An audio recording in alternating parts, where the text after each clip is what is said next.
আজ থেকে 1450 বছর আগে প্রিয় নবী মুহাম্মদুর রাসূলুল্লাহ সাল্লাল্লাহু আলাইহি ওয়াসাল্লাম এই জমিনকে পাপ মুক্ত করেছেন।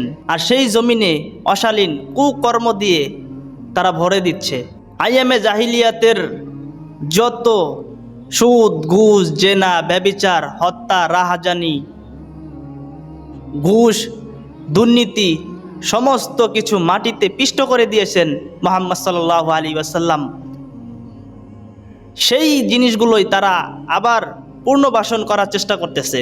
আল্লাহর রাসূল সাল্লাল্লাহু আলাইহি ওয়াসাল্লাম সেই জমিনে করেছেন আল্লাহর বিধান দ্বারা রাষ্ট্র কায়েম। সাহাবায়ে কেরামরা করেছেন খেলাফত রাষ্ট্র।